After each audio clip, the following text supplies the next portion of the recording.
Hello students. So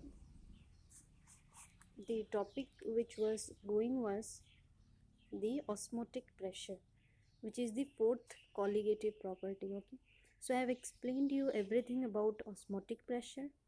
I have told what is osmosis. Okay, also I gave you a homework. I hope you all have done it. So today, numericals we will do later on.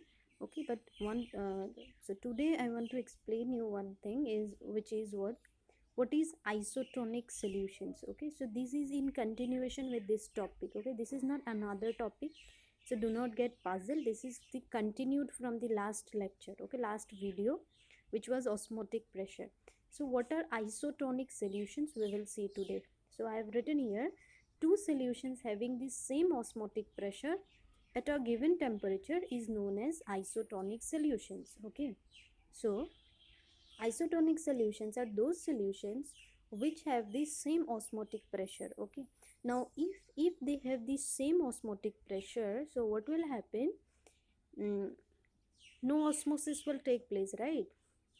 So in other words, what we can say is that in this kind of solutions, the isotonic solutions, these osmosis do not take place. Okay, and how is it possible that two solutions have the same osmotic pressure?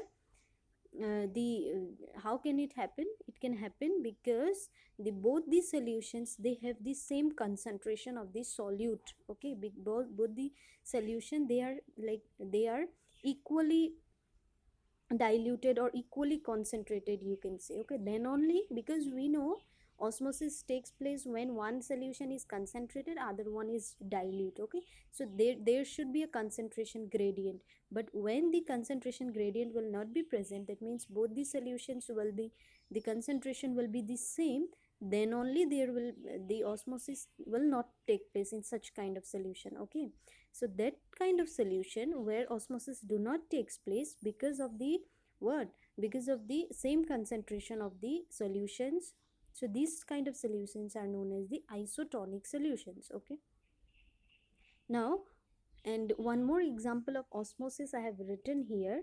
You can see in your day-to-day life when we make pickles, like mango pickles or any other. So here I have taken like mango. When these mangoes, when we cut it and when we keep it in salt water, when we keep it in salt water, what happens? These pickles, after some time, like when we give heat and all that, after 1 or 2 days, you will see that these mangoes which were fresh, after some days, what you will see, it will shriver. Okay, it will like bend. Okay, it will not be fresh, right? So what happens? So there also osmosis takes place. So what happens, these salt solution and these yes, so this the water present in the mango, okay, the salt solution is concentrated, and there is also water present inside the mango also, right? So this is, we can say it is dilute. So what happens, the water, the solvent from the mango, it comes out. Okay, and that's why the mangoes, they shriver in salt water, because the water inside the mangoes, they come out as in the during the process of osmosis, and hence your mangoes, they shriver in size. Okay, they lose water, you can say in other words. Okay, so this is a kind of osmosis, the process is osmosis. Okay, now one more thing I'll tell you. The fluid which is present inside our blood cell, okay, inside our blood cell, is equal to 0.9% mass by volume of sodium chloride solution. Means if you prepare 0.9% mass by volume of sodium chloride, and this 0.9% mass by volume of sodium chloride solution is nothing but 0.9 gram, you already know, of sodium chloride present in what, 100 ml of, or 100 minus 0. Almost you can say like 91, not 91, sorry, 90 you will take out. Okay, so this 0.9 gram of sodium chloride present in 100 minus 0.9 gram water. So this is nothing but this is the 0.9% mass by volume sodium chloride solution. I have taught you how to break it, right? Mass by volume. So now this is also known as the saline solution, which we, when we are feeling very what to say, weakness is there. So when we go to the hospital, first of all, what the doctors they do, they give us this solution, right? So this saline solution, the concentration, and the concentration of this one, the fluid present inside the blood cell is equal, the concentration is same. That means these two, they are the examples of isotonic solutions. Okay, now that's why it is possible that these saline solution can be injected inside our body by intravenously. Okay, and it is safe. Otherwise, if this concentration of both would not have been the same, it would be dangerous for us. Okay, we will see how.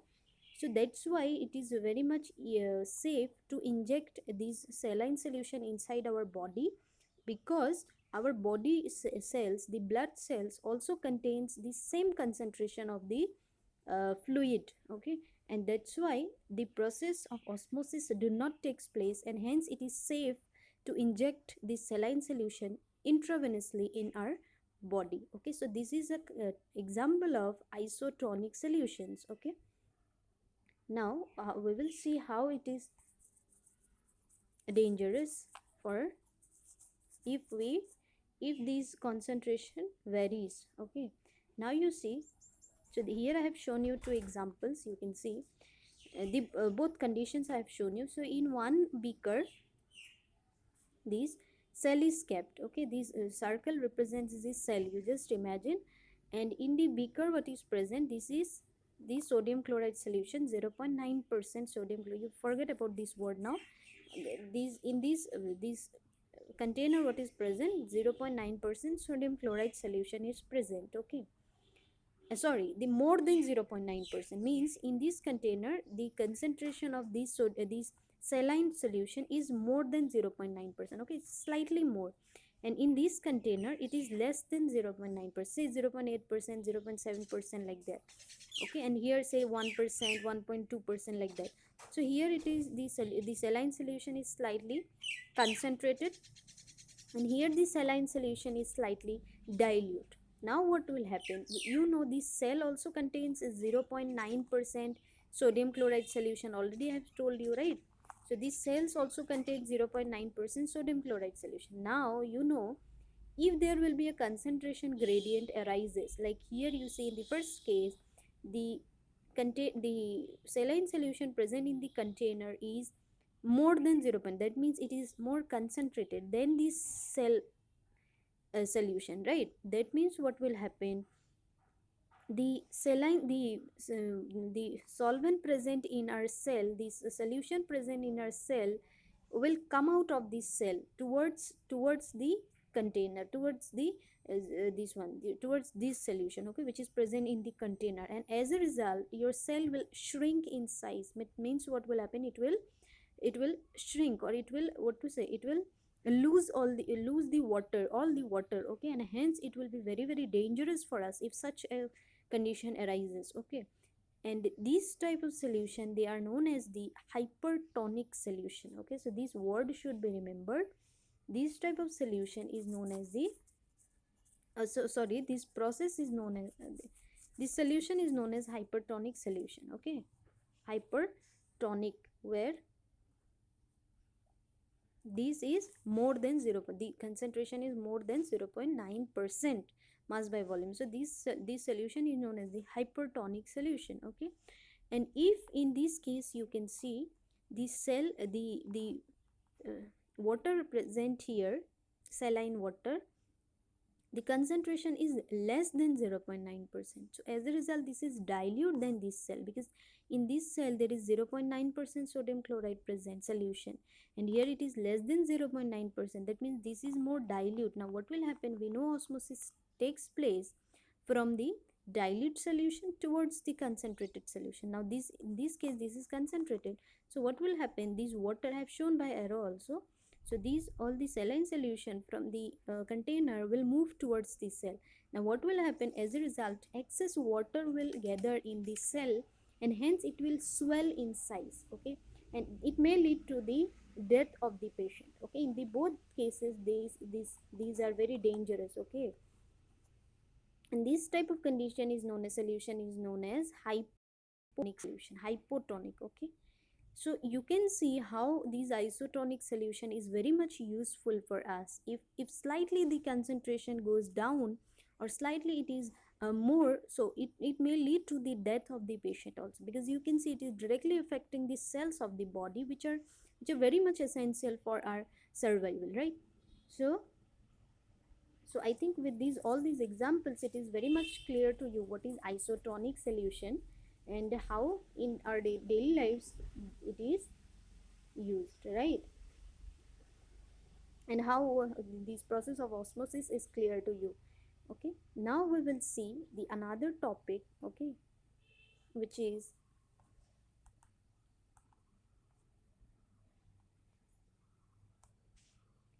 reverse osmosis. Okay, reverse osmosis. Now from the word only you can guess what I'm going to talk about. Okay, so the definition I have written, you just see the direction of osmosis can be reversed. It can be reversed if, how, if a pressure larger than the osmotic pressure is applied to the solution side. Okay, so what will happen? Pure solvent flows out of the solution through the semi permeable membrane. You see, already I have said you one thing is, which is what, that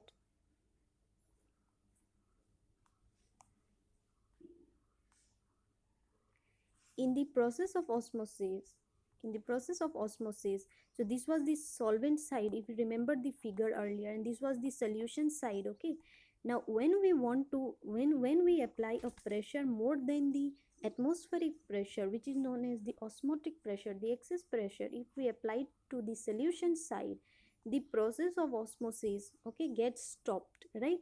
But so this is the osmotic pressure. But if a pressure greater than the osmotic pressure is applied, say on the solution side only, okay, remember, so on the solution side whatever pressure you are applying, the osmotic pressure what is present, say the osmotic pressure is 2 atmosphere, okay, 2 atmosphere. Now if you apply say 3 atmosphere on the solution side pressure, okay, so whatever pressure you apply is greater than the osmotic pressure, what will happen? So already when you were applying osmotic, the pressure, when the osmotic pressure, you know what happens in case of osmotic pressure, the process of osmosis gets stopped. But in case if you apply more the pressure, in case you apply more pressure than the osmotic pressure, your osmosis pressure process too will stop, that is sure. But moreover what will happen, the solution the solution will start flowing towards the solvent side. Okay, this is the solution chamber, this is the solvent chamber. Okay, so what will happen if you apply a more pressure than the osmotic pressure, so osmosis process will stop, that is sure. But in addition what will happen, your solvent, the pure solvent molecules, sorry, the pure, not pure, the solution molecules, okay, will start flowing, the solvent present in the solution, because you know in the solution, don't be confused, because you know in the solution solute is also present, solvent is also present, right? So solute though will not pass, because this is the semi permeable membrane, it will not allow to pass the solute. But the solvent which is present in the side, in the solution side, will start flowing from the solution side to the solvent side. Okay, and this process is known as the reverse osmosis, because in normal osmosis your passage takes place from this pure solvent to the solution. But when you apply a pressure greater than the osmotic pressure, the process, the flow of osmosis will reverse, it will flow from the solution side, the solvent will flow from the solution side to the solvent side. Okay, so the flow is reversed, and hence the term is given as reverse osmosis. So why it is so important? So the application is very important, the application of reverse osmosis is very important. So this reverse osmosis is used very much in the desalination of seawater. You know, the potable water what we drink, we get from the sea, right? We get from the sea. Now, the sea water is not suitable for drinking, right? So we have to desaline it, right? That means very a large amount of salt is present in the sea water, and hence it is not useful for drinking. So what do? We desaline it, means we remove the salt molecules from the excess salt molecules from the water, right? Then only it will be fit for the drinking. So this process is known as desalination. Okay, desalination means removing the salt from the water, the excess salt from the water, to make it fit for drinking. Now many countries, they apply this desalination process to obtain pure water, drinking water from the sea water. Okay, so what this process is, I have shown you with a figure. See, note I have not given, note you write from your NCERT book, or if any teacher has given these notes, so they may have given, and if they have not given, you just write down what, when you understand you can write it yourself, no problem. So now you see, like this one tube is there. Okay, so in this tube you can see this is the semi permeable membrane. Okay, so this is the outlet and this is the inlet. Okay, this is the inlet. Now in one chamber seawater is kept. Okay, seawater which we want to desaline it. Okay, and in another chamber fresh water is kept. Fresh water means that is already fit for drinking. Okay, so that water is kept here in the second chamber. Now, so you know seawater, in the seawater what is present, the salt molecules are present, which are bigger in size, so this semi permeable membrane will not allow it to pass. Now what we will do is, we will apply a pressure. So this is the piston here. Okay, so we will apply a pressure. This pressure is greater than the osmotic pressure. Okay, once we know what is the osmotic pressure, okay, so experimentally we can find out the osmotic pressure for this solution, right? So we will apply a pressure now greater than the osmotic pressure towards this side, the solution side, because this is the solution side. Okay, not the solvent side. Now what will happen? See, earlier what used to happen, that the fresh water, as a result of osmosis, the fresh water was flowing from this side to the solution side. Okay, now when you apply a pressure, what will happen? The process, this process of flowing the solvent from the fresh water to the sea water, it will stop. That means osmosis will stop. As and in addition, what will happen? The pure water which is present here, okay, with the salt the water is present, right? So this pure water will start flowing from the solution side, that means from the sea water towards the fresh water side. Okay, and in this way, after some time, all the fresh water will come to this chamber. Okay, leaving behind the salt molecules in this chamber, because this semi permeable membrane will not allow the salt molecules to pass, right? It will only allow the solvent molecules to pass. So as a result, after some time, all the pure water will be collected here, and we can remove it, or we can take out it through this outlet, and we can use it for our drinking purposes. Okay, in this way the seawater is desalinated in big desalination tanks. Okay, so these are big tanks, okay, where this process is done. Okay, it is a very cost effective process also. That's why many countries, they use this kind of process. Nowadays it is very less applied, because modern technologies are now developed. Then also this desalination process is a traditional process, and it is applied now also, though it is less applied, but it is applied. So I hope it is clear what is this reverse osmosis all about. Okay, and this the main application, the important application I have explained you, which is the desalination of seawater. So this generally comes in your exam, 1 marks or 2 marks. You make a note of this one. Okay, and you explanation to I have already given. Okay, so I hope it is clear. So today our colligative property part is over. Okay, this was the fourth one, and I this homework I have given here to do this homework, this NCRT question 2.9, 10, 2.11, 2.7 and 8, and you show me. Okay, any doubt is there, you just ask me. So thank you.